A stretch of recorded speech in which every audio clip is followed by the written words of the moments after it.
السلام علیکم ورحمۃ اللہ تعالیٰ وبرکاتہ۔ نحمدہ ونصلی علی رسول الکریم، اما بعد، اعوذ باللہ من الشیطان الرجیم، بسم اللہ الرحمن الرحیم۔ وَأَمَّا بِنِعْمَةِ رَبِّكَ فَحَدِّثْ، صدق اللہ العظیم۔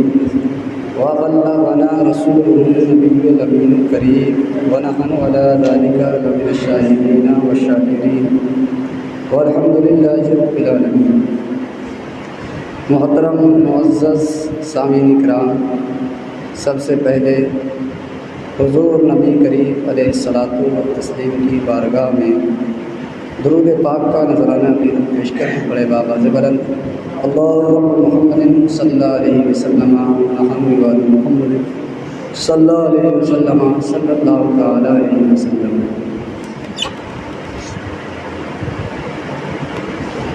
ماہ ربیع النور چل رہا ہے اور آج ماہ ربیع النور کی 20 تاریخ ہو چکی ہے۔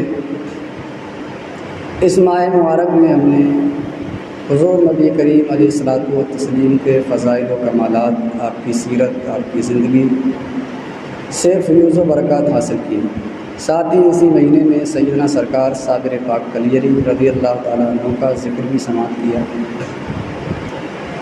آج جو آیت کریمہ میں نے پڑھی اس کا ترجمہ یہ ہے۔ اللہ رب العزت قرآن مقدس میں ارشاد فرماتا ہے، وَأَمَّا بِنِعْمَةِ رَبِّكَ فَحَدِّثْ، اور آپ کو چاہیے کہ آپ اپنے رب کی نعمت کا خوب خوب چرچا کریں۔ اللہ رب العزت جب کسی کو نعمت دے تو اسے اس نعمت کا اعتراف کرنا چاہیے، اس پر اللہ کا شکر کرنا چاہیے اور اللہ رب العزت کو اس پر یاد کرنا چاہیے، نہ کہ اللہ رب العزت کو بھلا دینا چاہیے۔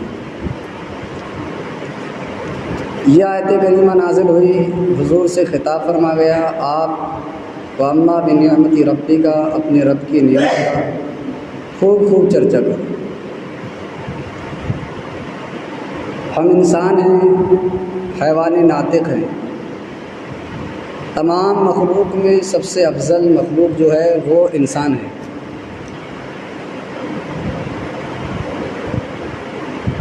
تمام مخلوق میں سب سے افضل مخلوق انسان ہے، اور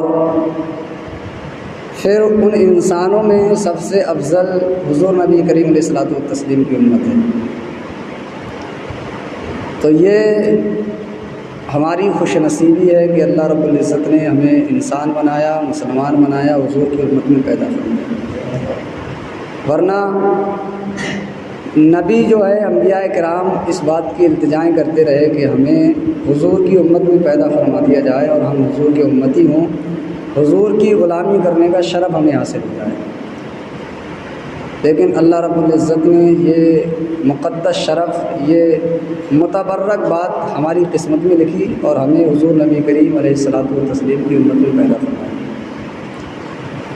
اللہ رب العزت نے دنیا بنائی، فرمایا کہ میں نے دنیا کو، لوح و قلم کو، عرش و کرسی کو، زمین و آسمان کو حضور نبی کریم علیہ الصلاۃ والتسلیم کے صدقے میں پیدا کیا۔